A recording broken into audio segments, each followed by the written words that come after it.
Hello guys, in this video I am going to show you how to enable or disable the Team Radio function in the F1 Clash application. But first I just want to mention, don't forget to subscribe to my channel, because at 10,000 subscribers I am going to show you my whole YouTube revenue statistics and growth strategy, as well as how to make money online. Let's jump into it.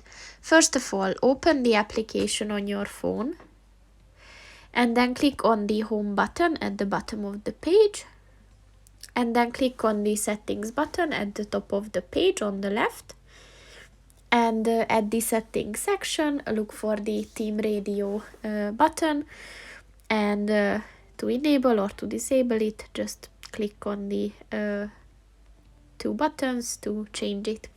So that's pretty much it for this video guys. See you in the next one. Goodbye.